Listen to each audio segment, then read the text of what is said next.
छुट्टीमा नेपाल लाग्दै गरेको एकदम अब यहाँ चाहिँ मेरो बोर्डिङ पासहरू सबै सकिसकेको छ अनि बसिरहेको छु हल्का डर डर लागिरहेको छ सामान पनि अलिक धेरै थियो अनि नेपाल एयरलाइन्समा जाँदैछु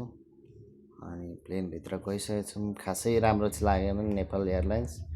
अनि निकै बेर कुर्नु पऱ्यो त्यहाँ पनि टाइम लगाएँ लगभग 1 घन्टा लेट गऱ्यो अनि प्लेन त्यसपछि हामी नेपालतर्फ लाग्यौँ उडान भइसकेको छ चुइँ दामी दामी भ्यू देखिएको छ माथिदेखि चाहिँ एकदम बबाल मजा आएको थियो भ्यू हेर्न चाहिँ दामी लागेको थियो दुबई माथिदेखि हेर्दा चाहिँ दुबई चाहिँ यस्तो रहेछ भन्ने चाहिँ लागेको थियो होइन माथिबाट चाहिँ राम्रो देखेको थियो अनि लाग्यो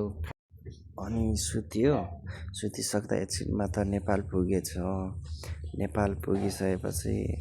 एकदम मलाई चाहिँ जाँदा यति साह्रो भएको थिएन आउँदा चाहिँ खुसीको आँसु एकदम आँसु नै झरेको थियो नेपाल उत्रिसक्दा चाहिँ मनदेखि एकदम उकुस पुकुस भएर